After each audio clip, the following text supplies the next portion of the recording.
তো আপনারা এখন আজকে খুব মজার মজার খাবার খাইছেন না, দেখছি আমি।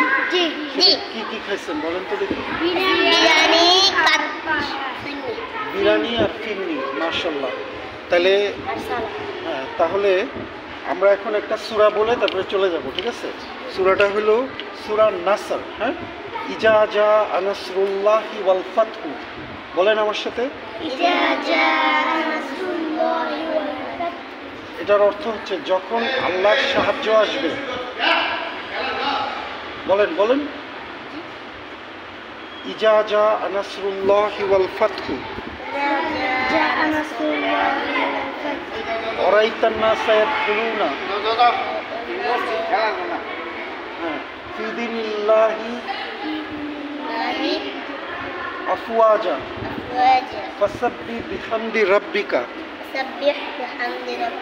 খুব সুন্দর উচ্চারণ, ফাসাব্বিহ বিহামদি রাব্বিকা ওয়াস্তাগফির ইন্নাহু কানা তাওয়াবা।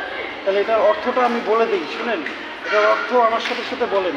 যখন আল্লাহর সাহায্য এবং বিজয় আসবে আর আপনি দেখবেন মানুষকে দলে দলে আল্লাহর দ্বীনে প্রবেশ করছে, তখন আপনি আল্লাহর কাছে ক্ষমা চান এবং ওনার লাস্টের লাইনটা কি? ক্ষমা চান এবং ওনার প্রশংসা করুন, ঠিক আছে? আচ্ছা, ভালো থাকেন, আল্লাহ হাফেজ।